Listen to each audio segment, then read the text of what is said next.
हरिओम। नमस्ते। Audio book ब्रह्मचर्य साधना, लेखक स्वामी शिवानंद सरस्वती जी महाराज। अब आप सुनेंगे स्वप्न दोष तथा वीरपात। बहुत से नवयुवक स्वप्न दोष तथा वीरपात से पीड़ित हैं। इस भीषण रोग वीरपात ने उन अनेक प्रतिभाशाली युवकों के हृदय के सार भाग को ही खा डाला है, जो अपने शैक्षिक जीवन के प्रारंभिक चरणों में किसी समय बड़े होनहार छात्र थे। इस भयानक कसाघात ने अनेक छात्रों तथा वयस्क लोगों तक की भी जीवन शक्ति अथवा सत्व को निचोड़ लिया है तथा उन्हें शारीरिक, नैतिक तथा आध्यात्मिक दिवालिया बना दिया है। इस घातक अभिशाप ने बहुत से युवकों के विकास को अवरुद्ध कर दिया है, जिससे उन्हें अपनी अतीत की अज्ञान भरी दुष्ट आदतों पर रोना आता है। इस अधम बीमारी ने कितने ही युवकों की आशाओं पर पानी फेर दिया है तथा उन्हें निराश, विखंड, नष्ट स्वास्थ्य तथा जर्जरित शरीर गठन वाला बना दिया है। मेरे पास यौवन को अपव्यय तथा नष्ट किए जाने की कारुणिक कहानियों के बहुसंख्यक पत्र आते हैं।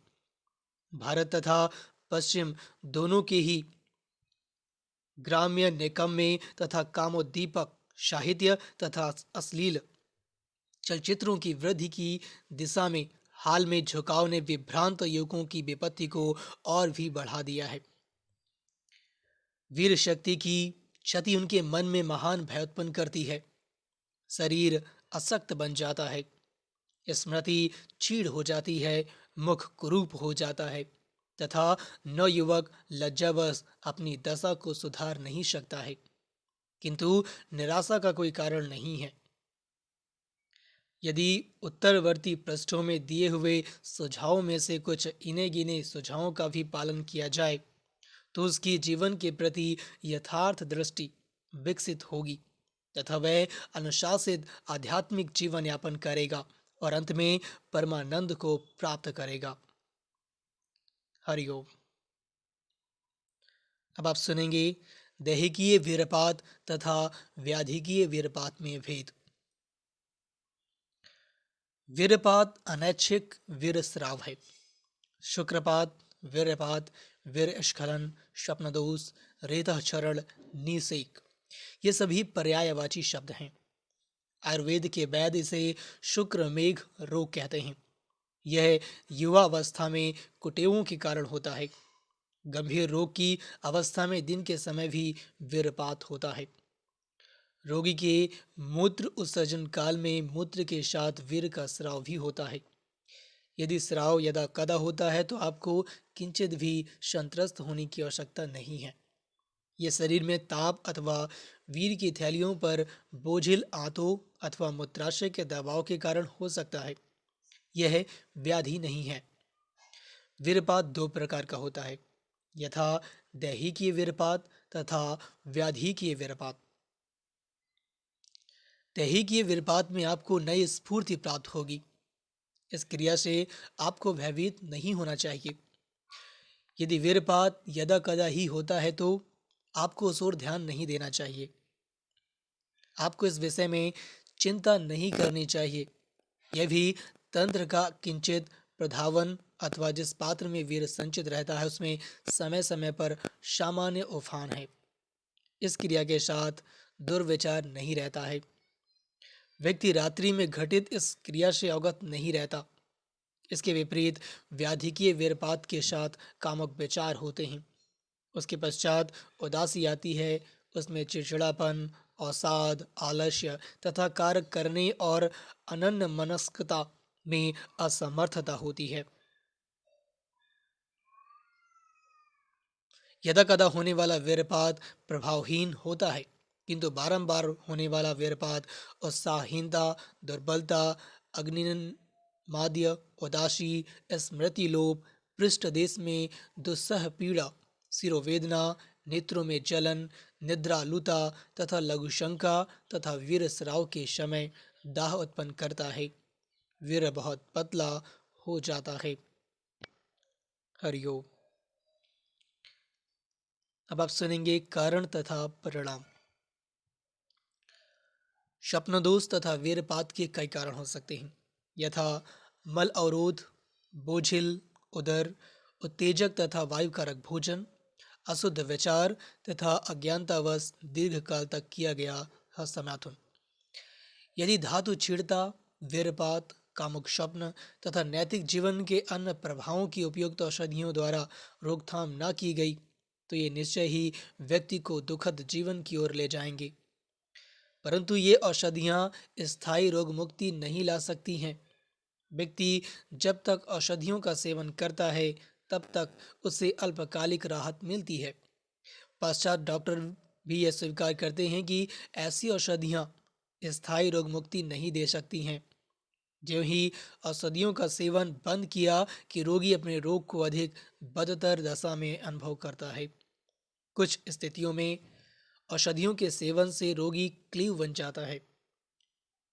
स्थायी सफल रोग मुक्ति तो एकमात्र प्राचीन योग प्रणाली से ही हो सकती है।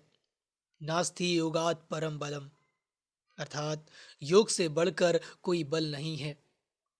इस पुस्तक में दी हुई विधियों का यदि आप नियमित रूप से अभ्यास करेंगे तो वे आपको सफलता प्राप्त करने में समर्थ बनाएंगी। कट वैद्यों तथा कूट चिकित्सकों के शानदार विज्ञापनों से अत्यधिक प्रभावित ना हों। सरल प्राकृतिक जीवन यापन करें, आप शीघ्र ही पूर्ण स्वस्थ हो जाएंगे। आप इन तथाकथित एक स्वकृत औषधियों तथा अमोघ गुण औषधियों को क्रय करने में धन व्यय न करें, वे निरर्थक हैं। कठवैद्य विश्वासशील तथा अज्ञानी लोगों का शोषण करने का प्रयास करते हैं।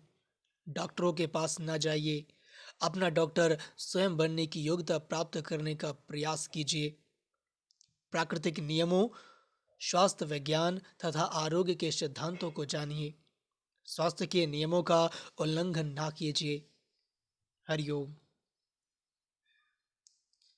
अब आप सुनेंगे हानिकर कामुक प्रकृति तथा क्रोध के विस्फोट के विरुद्ध चेतावनी। सभी प्रकार के मैथुनों से बचें। वे आपकी वीर शक्ति को चूस लेते तथा आपको मृतक अथवा रस निचोड़ी हुई ईख के समान बना देते हैं। वीर्य निस्संदेह एक अमूल्य संपत्ति है। इसे क्षणिक उत्तेजना तथा संवेदना के लिए नष्ट न करें। इस अनिष्टकर आदत को तत्काल त्याग दें। यदि आप इस व्यवहार को बनाए रखें तो विनष्ट हो जाएंगे। अपने नेत्र खोलें, अब जाग जाएं, बुद्धिमान बने, कुसंगति से दूर रहें, स्त्रियों के साथ हास परिहास ना करें, शुद्ध दृष्टि का अभ्यास करें। अब तक आप अंधे तथा ज्ञानी थे, आप अंधकार में थे। आपको इस अनिष्टकारी व्यवहार के अनर्थकारी परिणाम का कोई बोध नहीं था। आप अपनी दृष्टि खो बैठेंगे, आपकी दृष्टि में धुंधलापन होगा, आपके स्नायु छिन्न भिन्न हो जाएंगे। अपनी जनन इंद्रियों को ना देखें। अपने जनन अंग को जब तब अपने हाथों से स्पर्श भी ना करें। यह आपकी कामवासना को बढ़ाएगा। जब यह उत्थित हो तो मूल बंध तथा उड्डयन बंध करें। ओम का अर्थ के साथ कई बार जप करें। शुद्धता का चिंतन करें। 20 प्राणायाम करें। अशुद्धता का मेघ शीघ्र ही चीड़ हो जाएगा। मैथुन की अति तथा क्रोध और घृणा के विस्फोट को त्याग देना चाहिए। यदि मन को सर्वदा उत्तेजनाहीन तथा प्रशांत रखें तो आपको उत्कृष्ट स्वास्थ्य बल तथा पुंस्तत्व प्राप्त होगा। क्रोधावेश से शक्ति क्षीण होती है। जब व्यक्ति झल्लाता तथा मन में अत्यधिक घृणा रखता है तब उसके कोषाणु तथा उतक दूषित विषैले द्रव्यों से आपूरित हो जाते हैं। विविध प्रकार के शारीरिक रोग उत्पन्न होते हैं। रक्त उष्ण तथा पतला हो जाता है तथा उसके फलस्वरूप रात्रि काल में वीर्यपात होता है। विविध प्रकार के स्नायुविक रोगों के लिए वीर शक्ति की अत्यधिक क्षति तथा बारंबार के विस्फोटक क्रोधावेश को उत्तरदायी माना जाता है। हरिओम। अब आप सुनेंगे उचित आहार तथा मल उत्सर्ग का महत्व। अधिकांश व्याधियां अति भोजन के कारण होती हैं। आहार में मित आहार का पालन करें। देर से निस्आहार करने से बचें। सायंकाल का भोजन हल्का होना चाहिए तथा उसे 6 अथवा 7 बजे से पूर्व ही खा लेना चाहिए। यदि संभव हो तो रात्रि में केवल दूध तथा फल लें। सूर्यास्त के पश्चात किसी ठोस अथवा द्रव्य पदार्थ का सेवन नहीं करना चाहिए। जब आप दूध पिएं तो दूध में अदरक का रस मिला लें अथवा दूध पीने से पहले दूध के साथ कुचली अदरक उबालें। तिक्त चटनी, लहसुन, प्याज तथा चरपरा खाद्य पदार्थ त्याग दें। तिक्त कढ़ी, मिर्च तथा चटनी वीर को जलवत यानी पतला बना देते हैं तथा बारंबार होने वाले स्वप्न दोष के कारण बनते हैं। मृदु, शामक, अनुतेजक सादा भोजन लें। धूम्रपान, मदिरा, चाय, कॉफी, मांस तथा मछली त्याग दें। जब रात्रि में मूत्र उत्सर्जन की हाजत हो तो मूत्राशय को रिक्त करने के लिए तुरंत उठ जाएं। भारित मूत्राशय स्वप्न दोष का कारण है। शयन करने के लिए जाने से पूर्व मल मूत्र त्याग करें। यदि गंभीर कोष्ठबद्धता है तथा आंतें भारी हैं तो वे रेतस आशयक पर दबाव डालेंगी, जिसके परिणाम स्वरूप रात्रि में गर्भपात होगा। मल अवरोध से छुटकारा पाने के लिए वस्ती यानी कि एनीमा का प्रयोग अत्यावश्यक है। मृदु विरेचक औषधियों का सेवन अधिक लाभदायी नहीं है क्योंकि यह शरीर में उष्णता उत्पन्न करता है। मलमूत्र त्याग के आवेग को कभी न रोकें। यदि आंतों में कृमि हो तो उन्हें रात्रि में एक मात्रा कृमि हर लेकर दूर करें तथा आगामी प्रातःकाल को एरंड तेल का विरेचक लें। इससे आंतें सुव्यवस्थित रहेंगी। कभी कभी शरीर में उष्णता की अधिकता, अधिक चलने अथवा यात्रा करने, अधिक मात्रा में मिष्ठान अथवा मिर्च तथा लवण के खाने के कारण भी वीर्यपात होता है। चाय, कॉफी, मिर्च, अत्यधिक मिष्ठान तथा अत्यधिक चीनी त्याग दें। सुस्वादु भोजन, व्यंजन, मसालेदार भोजन तथा पाश्चात्य मिष्ठान यानी कि पेस्ट्री से बचें। कभी कभी उदारता सप्ताह में एक बार उपवास करें। उपवास के दिनों में जल भी ना पिएं। साइकिल पर अधिक सवारी ना करें। साइकिल पर सवारी करने के लिए से स्वामी जी मना कर रहे हैं क्योंकि उस वक्त आजकल की तरह सीट्स नहीं होती थी। अब आप साइकिल की सवारी कर सकते हैं। अब आ गई पीले प्रकार की हरण तथा हरी तिकी के टुकड़े को बहुत चबाएं। जब वीरपात प्राय हो तो 2 चुटकी भर कपूर 1 प्याला दूध में घोल दें और इसका सेवन समय समय पर रात्रि में करते रहें। आधा सेर दूध उषा काल में तथा रात्रि में लें। हरिओम। अब आप सुनेंगे प्रातः 4 बजे से पूर्व उठ जाएं। स्वप्न दोष प्राय रात्रि के अंतिम प्रहर में होता है। जिनकी प्रातः 3 बजे से 4 बजे तक उठने तथा जप ध्यान करने की आदत है, वे स्वप्न दोष से कभी पीड़ित नहीं होते। कम से कम 4 बजे प्रातः नियमित रूप से उठने का विचार स्थिर कर लें। कठोर सैया पर सोएं। खुरदरी चटाइयों का प्रयोग करें। बाईं करवट लेटें। रात्रि भर सूर्य नाड़ी पिंगला को दाईं नासिका से चलने दें। तीव्र वेदना की स्थिति में स्वास्थ्य लाभ होने तक पीठ के बल लेटें। यदि आप विवाहित हैं तो अलग कमरे में सोइए। आप अपनी पत्नी को रात्रि में अपने पैरों की मालिश कभी न करने दीजिए। यह एक खतरनाक व्यवहार है। वीर की रक्षा के लिए गुप्त अंग पर सदा लाल रंग का कौपीन पहनना आवश्यक है। इससे स्वप्न दोष तथा अंडकोशों की वृद्धि नहीं होगी। अतः सदा लंगोटी अथवा कौपीन पहनिए। आपको अंडकोश की सूजन अथवा अन्य कोई रोग नहीं होगा। यह ब्रह्मचर्य का पालन करने में आपकी सहायता करेगा। यदि रोग बहुत ही कष्टप्रद हो तो रात्रि में सोने से पूर्व गीला कौपीन पहनिए। ब्रह्मचारी के लिए सदा खड़ाऊ पहनना उचित है। इससे वीर सुरक्षित रहेगा, नेत्रों को लाभ होगा, आयु दीर्घ होगी तथा पवित्रता और कांति बढ़ेगी।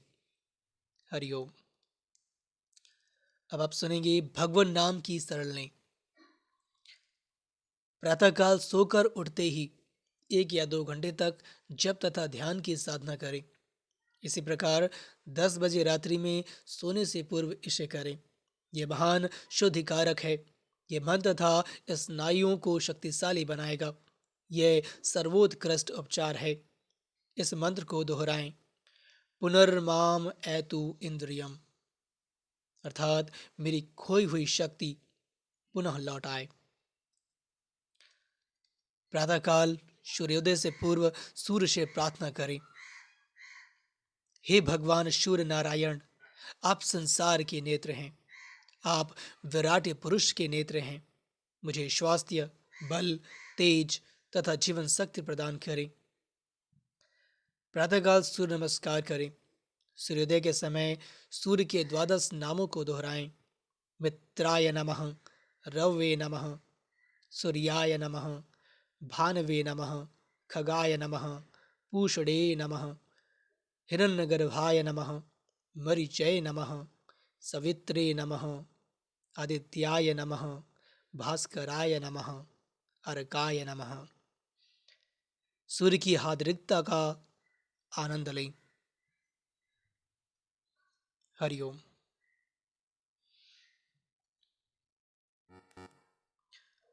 अब आप सुनेंगे कटी स्नान यानी कि हिप बाध से लाभ।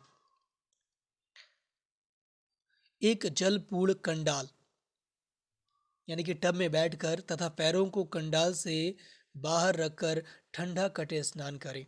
यह बहुत ही शक्तिवर्धक तथा शक्ति संचारक है। ठंडा कटे स्नान जनन मूत्र तंत्र के स्नायुओं को शक्ति देता तथा प्रशमित करता है तथा स्वप्न दोषों को प्रभावकारी ढंग से रोकता है। यह स्नायुमंडल की एक सामान्य शक्तिवर्धक औषधि भी है, क्योंकि इससे स्नायु पुष्ट भी होते हैं। कटे स्नान की व्यवस्था घर में ही जस्ते के एक बड़े कंडाल यानी टब में सुविधापूर्वक की जा सकती है। वृद्धजन तथा स्वास्थ्य लाभ कर रहे व्यक्ति मंद उष्ण जल का उपयोग कर सकते हैं। हल्का गर्म जल का उपयोग कर सकते हैं। शरीर के गीले भाग को सूखे तौलिए से पोंछिए और गर्म वस्त्र धारण कीजिए, अथवा किसी सरिता, सरोवर अथवा तड़ाग में नाभि तक जल में आधे घंटे तक खड़े रहिए। ओम, गायत्री अथवा किसी मंत्र का जप कीजिए। अपने उदर अथवा पेट के निचले भाग को एक मोटे तुर्की तौलिए अथवा खादी के कपड़े से कई बार रगड़िए। ग्रीष्म ऋतु में यह स्नान दिन में 2 बार प्रातः तथा सायंकाल में किया जा सकता है। ठंडे डूस यानी डचस, नली द्वारा जल की धारा छोड़ना। मेरुदंड डूस, धावन तथा फुहारा स्नान ब्रह्मचर्य पालन के लिए अत्यंत लाभदायक है। टोटी के साथ फुहारा उपकरण को जोड़कर फुहारा स्नान घर का प्रबंध घर में ही सुगमता से किया जा सकता है। शीर्षासन, सर्वांगासन, सिद्धासन, सुखपूर्वक प्राणायाम तथा उड्डयन बंध, ये सब स्वप्न दोष के उन्मूलन में अत्यधिक प्रभावकारी हैं। इनका अभ्यास करके अगण्य लाभों का अनुभव कीजिए। गंभीर श्वसन तथा भस्त्रिका प्राणायाम का अभ्यास कीजिए। दूर तक टहलने जाइए। क्रीड़ा में भाग लीजिए। हरिओम। अगले भाग में हम सुनेंगे कुछ उपयोगी सुझाव। तब तक के लिए नमस्ते। हरिओम।